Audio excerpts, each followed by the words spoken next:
ETF index mutual funds నేర్చుకుని stock మార్కెట్లో రాణించాలనుకుంటున్నారా? వెంటనే ఈ నెంబర్కి కాల్ చేయండి. హలో అలగారి రవీంద్రనాథ్ గారు. హాయ్ అండి నాగరాజ్ గారు.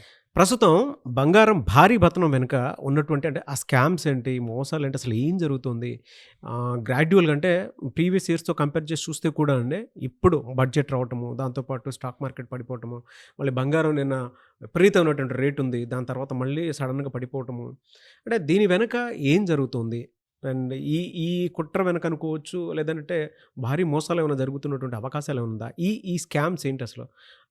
ప్రజల జీవితాలతోటి ఎందుకు ఈ విధంగా అంటే తగ్గటం, పెరగటం అనేటువంటి మైండ్ గేమ్ని ఎందుకు ఆడుతున్నారు అనుకోవచ్చు మనం? కామన్ మ్యాన్కి జరుగుతున్నటువంటి ఇంటర్నేషనల్ పరిణామాలు పెద్దగా అర్థం కానప్పటికి కూడా ఈ వీడియో చూసే వాళ్ళు అర్థం చేసుకునే ప్రయత్నం చేయొచ్చు. కొంత అర్థం చేసుకునే ప్రయత్నాన్ని కూడా మనం సరళతరం చేద్దాం, అంటే కొంత మినిమైజ్ చేసే ప్రయత్నం చేద్దాం మనం. ముఖ్యంగా ఇంటర్నేషనల్ వ్యవస్థలో అమెరికన్ డాలర్కు ఉన్నటువంటి దాని క్రెడిట్ ఎవరికి మనం చెప్పలేం. దానికి ఉన్నటువంటి మార్క్ డాలర్దే.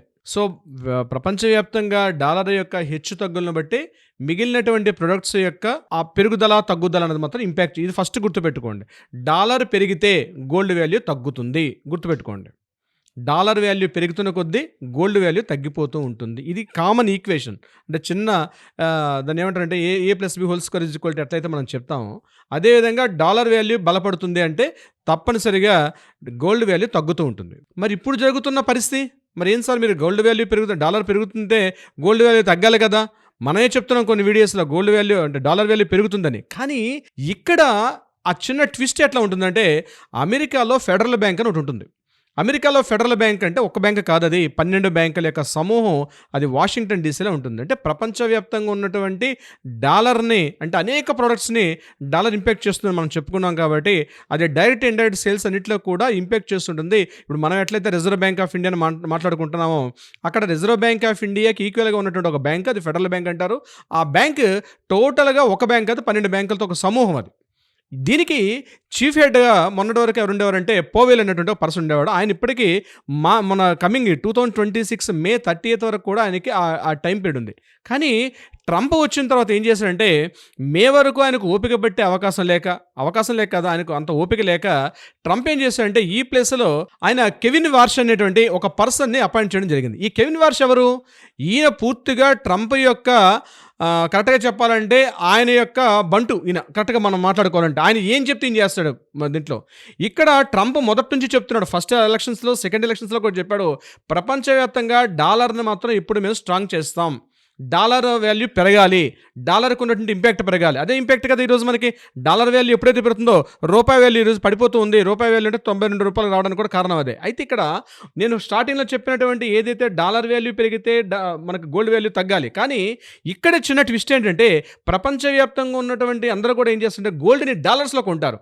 డాలర్స్లో కొనేటప్పుడు ఏమవుతుందంటే ఆల్రెడీ డాలర్ వాల్యూ పెరిగింది కాబట్టి ఉన్నటువంటి తెలియకుండానే మిగిలిన దేశాలకి అంటే అమెరికాలో మాత్రం తగ్గుతుంది, మిగిలిన డాలర్ మీద డిపెండ్ అవుతున్న అన్ని దేశాల్లో కూడా ఈ యొక్క గోల్డ్ వాల్యూస్ మాత్రం అమాంతంగా పెరిగిపోతాయి.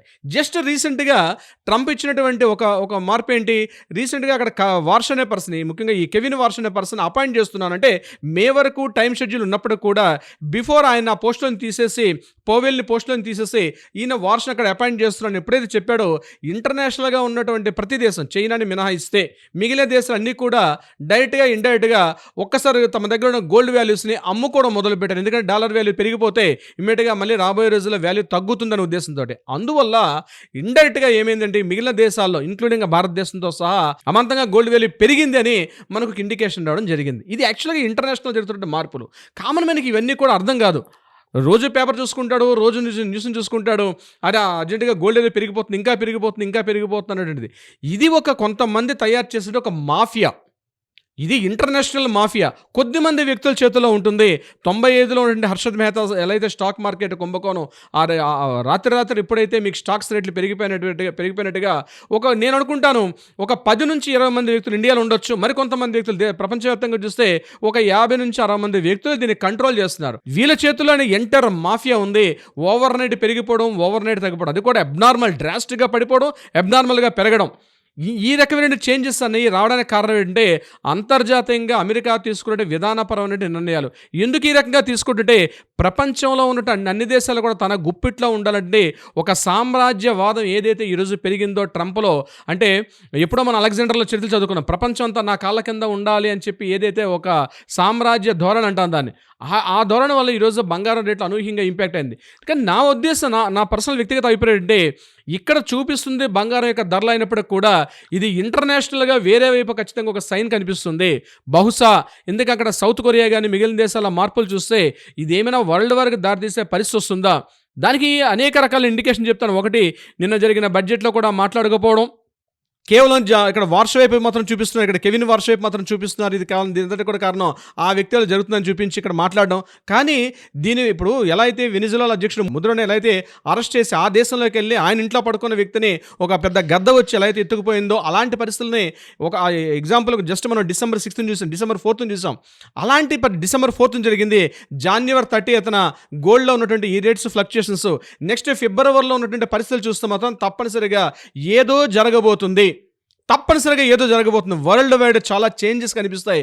ఒక పిచ్చివాడు ప్రపంచాన్ని ఈరోజు పరిపాలిస్తున్న సమయంలో ఆ దేశాన్ని అమెరికా పరిపాలిస్తున్నప్పుడు కూడా ఏదో జరగబోతుంది, వార్షని మాత్రం కనిపిస్తున్నాడు.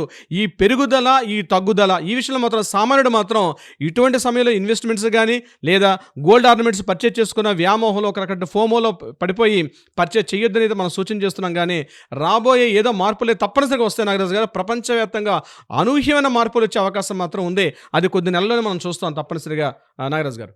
బట్ ప్రస్తుతం అయితే కొనకపోవటం మంచిదనేటువంటి ఒక సూచన చేశారు. చూడండి, నిజంగానే అంటే ఇలాంటి ఫ్లక్చుయేషన్స్ ఉన్నాయి, మనకు అర్థం కానటువంటి వాతావరణము మార్కెట్ ఉంది అనుకున్నప్పుడు. ఎందుకంటే స్టాక్ మార్కెట్ చూస్తే కంప్లీట్గా పడిపోయింది, నేను గోల్డ్ చూస్తే అమాంతం పెరిగిపోయి ఉంది. దాంతోపాటు ఈ బడ్జెట్లో వీటికి సంబంధించినటువంటి ఫ్యాక్ట్స్ అండ్ ఫిగర్స్ కూడా పూర్తిగా రాకపోవటం, దాని మీద అవగాహన లేకుండా ఇచ్చేయటము, అంటే ఎక్కడో మీరు చెప్పినట్లు ఇంటర్నల్గా వీటికి అనుసంధానం కనుక చూస్తే చాలా ఉన్నాయి. అవునండి, వీటి చుట్టూ చాలా ఉన్నాయి. చూద్దామండి, అంటే నెక్స్ట్ అప్డేట్స్ మనకు వస్తూ ఉంటాయి కదా, వాటి బట్టి ఇచ్చేద్దాము, నెక్స్ట్ వీడియోలో మాట్లాడుకుందాము. Anyways, thank you so much Alagar Ravindranath garu. Thank you so much Nagaraj గారు.